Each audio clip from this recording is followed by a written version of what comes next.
I'm going to talk a little bit about how we look at our internal systems of governance, picking up from what Araceli has talked about, and how we kind of build a vision for health justice. To start with, we have to think like a bee. A bee doesn't know where the borders between Edgbaston and Ladywood begin or end. It doesn't understand the political boundaries and the funding that goes into the infrastructure in those areas. It speaks ecologically, it interacts ecologically, it is part of its environment. The trees that it connects with, they don't know the boundaries that divide us. We are living in a legacy of feudalism where our boundaries are still dividing us some 1,500 years later after they first came about. So we have to first understand, what are we working towards with the vision of health justice? And it's not simply to kind of just have more equity in a system. We don't want equity in a system that's designed to harm us, designed to separate us, designed to rip us apart, to decide who gets the money and who doesn't, who happens to have more commercial buildings so they can get more business rates, so they can forward fund housing in that area. We don't want to think in the way that an old form of political economy defines our health. We need to redesign our systems of governance to reflect health. And our health is ecological, as Araceli was saying before. It is a constant and dynamic interaction with the world around us, from the air that we breathe, that travels through our lungs into our bloodstream, causing inflammation, to the levels of deprivation that we experience and the marginalization that comes through that. They are our way of communicating with the world around us. And for us to consider that, we have to kind of ask, why are our levers of health influence all separate entities in the UK? Why are the things that govern our health? Why is it that the stupidly named Levelling Up Department, and God knows what it will get changed to next from some schmuck in Westminster, why is it their responsibility to say, well, let's work on housing, let's get some housing through this mechanism, but you know what, we'll let DEFRA do some things on the side and make sure that we're not polluting just about enough to get through it? And why is it the Department for Social Care that oversees the NHS completely disconnected? If our health is to be truly recognised, it's to understand that these systems are one. We don't need them as separate entities. They become weaponized as separate entities. So their agendas, as I said, when you look at the National Planning Policy Framework, it is a mechanism to deliver housing. It is not a question of how we maintain communities for the prosperity of the people that live there. It's a manipulated arbitrage system that allows money to funnel through from around the world in order to generate houses. It does not give a monkeys about you. And unfortunately, we have to kind of understand that we don't want to kind of get nice policy in these systems. It's a very kind of neoliberal approach to kind of going, well, if we all do our little bit, we'll all be fine. And I think the people before me have kind of said, well, we don't have time to be nice. We have to sort of kind of say, well, being nice got us this far, and quite frankly, we're a little bit screwed. So the aim is to move away, and I think we have to get away from these systems. And perversely, I'm going to pick on the American insurance sector as a sign of positive action. Not everyone, loads of them are sociopaths, don't get me wrong, but these two are representatives from a firm called Kaiser Permanente who care for low-income communities in California, predominantly around Oakland. And so they provide health insurance to people who are often at the sort of the lower end of our economies, etc. And they were looking at all the payouts that they were doing, and they were going, well, hang on, we're spending a fortune on people who are coming to us with respiratory issues. And they're coming to us with problems around sleep. And we're having to deal with these issues. And we ask them, where do you live? And they start talking, well, my home's full of mold. My home is really bad. So they decided, well, I know this is a very capitalist approach, and we kind of have to accept that for a moment, but the psychology of it is going, well, if we continue at this rate, we're going to go broke as an insurance firm in paying out for people's health.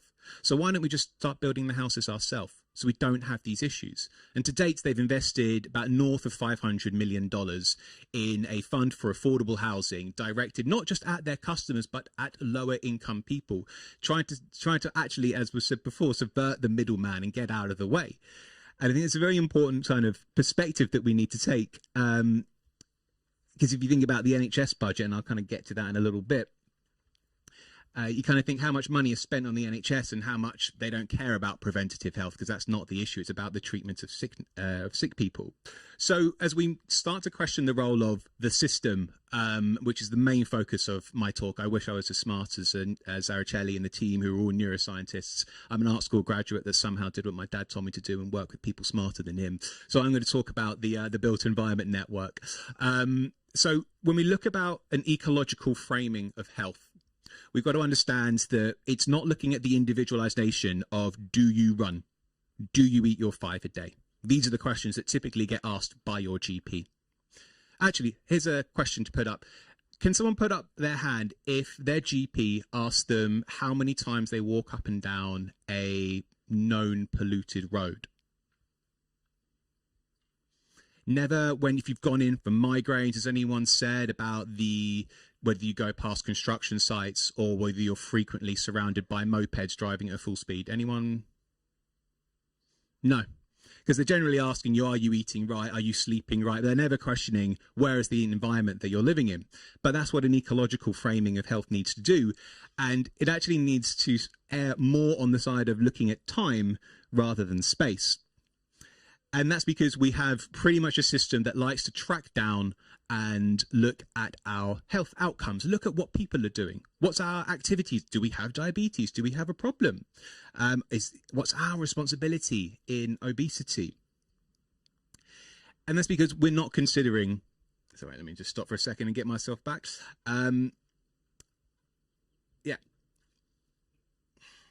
So in this case, we've got a lot of our systems that are very keen at looking at the downstream outcomes of health. They're very concerned with looking at what's happening at the other end, but they're not very interested in tracking their own activities. They're not very keen on understanding, well, if we care about people and if we merge together our departments for housing, communities and the healthcare system and DEFRA, how would we evaluate what we're doing as a government, as a system, as a form of designed economy? Is it having a positive outcome on people? They question their own activities. And that's what kind of we're not seeing. The people in our institutions of power are not questioning their own decisions and activities. If they would, they'd be starting to put the idea of human rights before property rights. So instead, we get more pictures like this. One of my friends was a stylist. I think the lady is actually a dancer. In this question, yes, she is a larger lady compared to the sort of normative version of what thin or BMI would index. But this person was very healthy, but they were told, well, to cut down my risk, I've got to eat healthy. Again, from what Araceli was saying before, the idea that to pick on racialized people for their lifestyle behaviors rather than the habitats they live is a continual form of gaslighting, coming from the NHS, never questioning, are the homes they're in insulated? So we got kind of frustrated, and I'll quickly run through this because many of this has been done. So we were fortunate to work with a geospatial company called CGG, who helped us create the index of biological inequity. The reason this is useful for holding those in power accountable is that the data within this are those related to the activities in particular of the departments for levelling up, really those responsible to urbanisation. So we're looking at fine particulate matter that comes from machinery and the levels of combustion, PM 2.5. We're looking at the idea of noise pollution from road, rail and transport. We're also looking at light pollution, heat pollution, the levels of deprivation. These are the responsibilities and activities of urbanisation, our chosen desire to have an economy based on the idea of land and capital-based growth. But nowhere will you find someone going, well, what's the areas that we've got? Are we actually laying in too many health risks into a certain environment? If so, how do we retract on it? It's kind of, well, we'll let DEFRA be very nice with trees over there, and we'll make sure there's a nice home, and the NHS will give a little bit of a guidance to people. But it is frankly BS that the government or these institutions don't hold themselves accountable. So when you start to put all of these metrics together, you start to see, does an area have a higher propensity for a level of health risk on a person? And of course, we need to break that down into a form of an intersectional framework, as we know, some people will be more susceptible based on chronic exposures and other marginalizations to face longer term health risks. So this is a way of holding The system's more accountable rather than the people for their choices. It is not your fault all the time. Yes, we can all do better, but it is not your fault. And I think that's a keen, important thing to note. And it wouldn't be fair if I didn't focus out where we are in the West Midlands. So this is a colorized scale for the West Midlands. It's really weird when you always pick, when intuitively the darker colour is the worse colour in form of mapping. And I think that itself is quite illegitimate.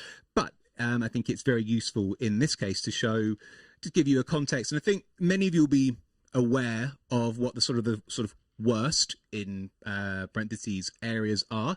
So these are the names related to the sort of what's called the middle super output area, which is a form of geographic measurement that is used by the Office of National Statistics to look at a certain level of population in area. It's also how they decide how many, they look at population statistics, where can funding go, who's in charge of that. So at the worst area was Castle Vale, followed by Brookvale, Gravely Hill and South Erdington, then Birchfield East and Aston Park.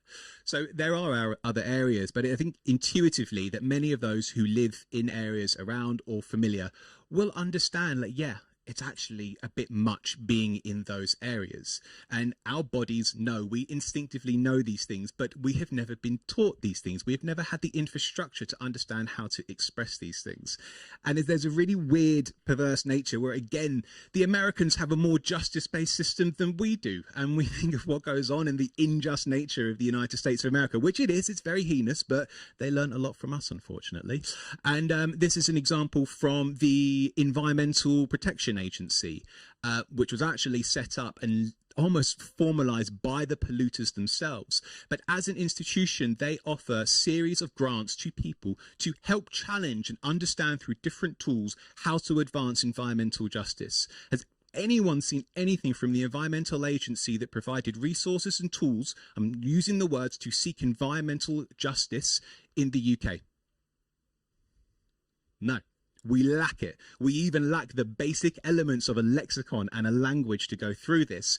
This again is from a state, from Michigan. They are offering a new tool to go out and say, how are we doing? How is your experiences relating to the data that you see on these maps? We are missing an entire civic infrastructure in how we are actually understanding, communicating and challenging those things that are making us sick. And the very point that if we don't have an environment that actually bring us a quality of health, how is our home going to respond? We can't just think about the individual retrofitting of a home. Our home responds to the environments that we're also in. How do we also then have to retrofit our communities and our neighbourhoods? How are the baselining data that we're going to use work? There is a madness that America is more advanced in providing justice than the UK. So I think it's a very important quote. I'll read it out because it's not easy to read from the screen, but the state of Michigan wants feedback on a new interactive tool that scores communities on environmental justice factors. Never seen that from the Environmental Agency. The Department of Environment, Great Lakes and Energy's Office of the Environmental Justice Public Advocate has been working on these screening tools for years. I can't remember the last time a member, a state or a local authority or a civic region, the GLA is doing some stuff, but really they just want to put housing through and going, we've built something for you to question us. We lack the dignity in even being given to us by our own states here in the UK. We're given these types of tools. So this is a map of cooling spots in London, which was circulating again as the heat wave goes on. Again, where can you go to make yourself feel better? Not going, these are the areas that we're trying to regulate. They're not going, well, actually, here are all the areas that we're trying to challenge through local policy. They're not doing that. They're going, well, why don't you try and sort yourself out? This is from the British Lung Foundation on their own website. How can I protect myself from air pollution? Again, framing the question, who is in charge of air pollution? So a national charity who do fantastic work, but the psyche within our British sort of mentality is that we must go, we never question what's happening in the institutions of power. We go, well, what can I do? I'll work it out myself. I'll carry on, the stupid keep calm and carry on idea. And as you go through, they say, well, what can we do? And they say, well, reduce and avoid, walk on the inside of the pavement. That's great, because I tell you, a particulate matter knows if you're on the inside or the outside. It's brilliant. It's genius ideas. Make sure you if you've got asthma, carry your asthma. And again, as it goes through, is how can I help tackle my contribution to air pollution? Why is it your job? Why is it your job? And none of the advice here. The very bottom, it says, if you're concerned about pollution in your local area, you can contact the Environmental Health Department of your local authority. Araceli mentioned a group called CASH. They're the cleaner for Southall and Hayes in West London, facing a terrible level of environmental injustice. Do you know what their environmental agency told them? Well, the developers have planning permission to excavate that former gasworks site, and it's considered the levels of benzene and naphthalene and all the other carcinogenic chemicals that have been stored in that ground, they are safe. Well, the children who have to sleep in oxygen tents didn't quite consider it to be safe. The people who have experienced chronic headaches and panic attacks from the constant exposure don't feel it's safe. So we have a system where they tell you, it's manage your bit, but they don't track themselves. And so this is the point about designing systems where we observe the activities of the regulators who do their own work. And pollution really is a result of a private property driven system. So again, I'm trying to go fast, but hit me up when I need to right, I can get through that. So pollution is a result of the need for a vehicle. If everything was in walking distance, we wouldn't have as many vehicles on the road. Simple statement, can be analysed. But very simply, the decision to have private property, and I'm not completely against private property, I'm just pointing to the point of how our systems support each other. So the inadequate allocation of goods and resources means that one person has to no longer use their two legs or another form of mobility without a motor attached to it. It means that basically we've had land, which is considered the most important economic driver in the UK since the 400s, so around the 5th century when feudalism kicked in, that land was the most important thing. We even have it in our language, an Englishman's is his castle, whatever the stupid statement is. And it is, we have a free market where it drives that land should be considered to the highest bidder. But it doesn't care about the externalities that impact every one of us, from the noise and the light and the air pollution that we'll all breathe. It doesn't care. It doesn't quantify the impact that it may have. It just drives what can go over there and what can go over here. And the idea, this was further cemented and kind of bastardized in 2013 with the introduction, the bill came into effect of what's called permitted development rights. Those who work in property or planning, etc., will know that statement is really boring, but it was basically introduced as a way to increase the delivery of housing, to stimulate the economy, because we have a housing crisis, which is a manipulated issue of land value. I don't know if he's here, but Alistair has written fantastic literature on that, Alistair Parvin. And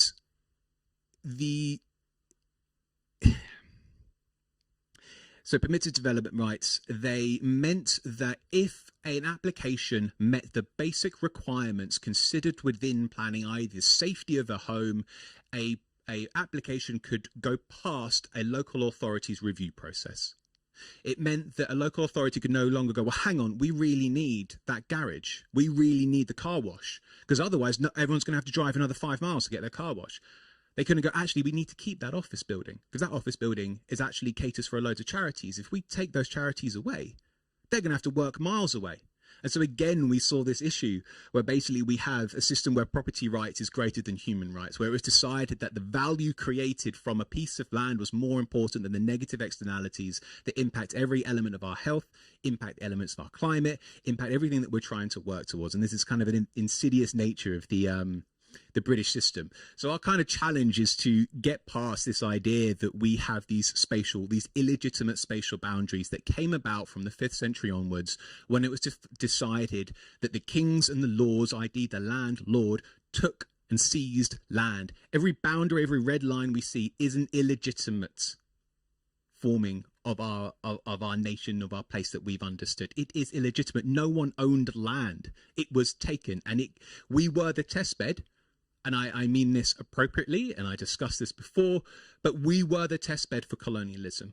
Since the 5th century, we have been divided and we have been conquered. We've been played against each other. The white people of Britain, those who came and lived, we were the testbed. Now, I'm not saying that it was worse, but fuck me, it was so much worse elsewhere. But we have to understand and gain the dignity and understand that we deserve better, that we should not be held accountable. We should not be held to live out the activities of an illegitimate system that operate here. We have to actually break our own psychologies if we're going to rebuild our own systems. I really recommend, I don't know if you've managed to bring them in at all to the session, but the guys at Shared Assets did a fantastic report about understanding our land narrative. I won't talk about it. I highly recommend it. It covers some of the elements around what I've spoken today. But this idea that spatial boundaries are integral, that we have to live by them, again, it is dividing us. So this is from the Birmingham City Council's website. They're talking about the bids that they have put through to the Levelling Up Fund. Our local authorities are bidding. It's a competition. When did it all of a sudden become a cake contest to have the basic dignities of an infrastructure that provided us quality of a natural environment? Again, it's so accepted that we're allowed to be divided that people compete. Our local authorities, we are being competed and we don't even know.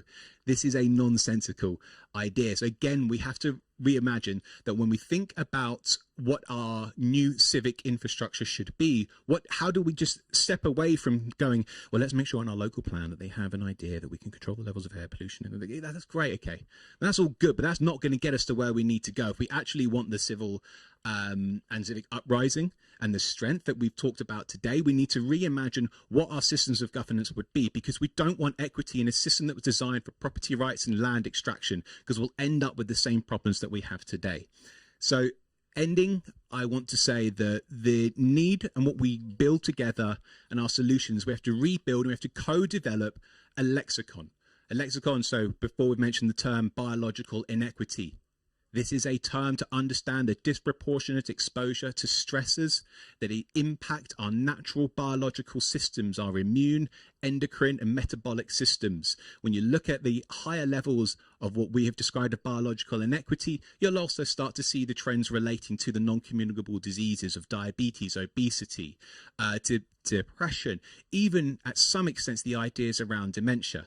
Our systems are inflamed, yet no one is holding it accountable. We don't know how to truly express it. We feel it, we know it, but how do we have a unilateral language that we can co-develop together?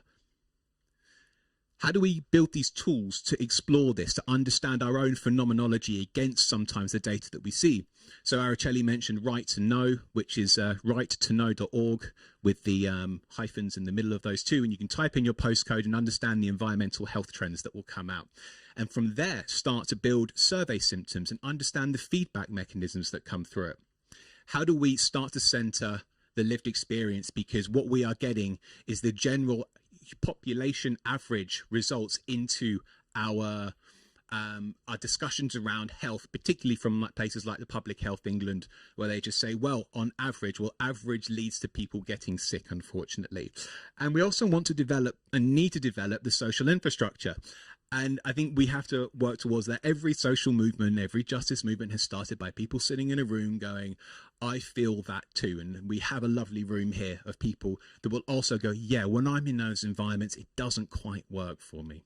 It doesn't make sense. So we also have to understand that our next steps are very simply turning to each other and go, yeah, I get that too. And starting to use the language, the tools, and the mechanisms to go, no, we must center this at the front if we're going to have any change. We've done this by starting the Urban Health Council, which was mentioned before, which has a full resource.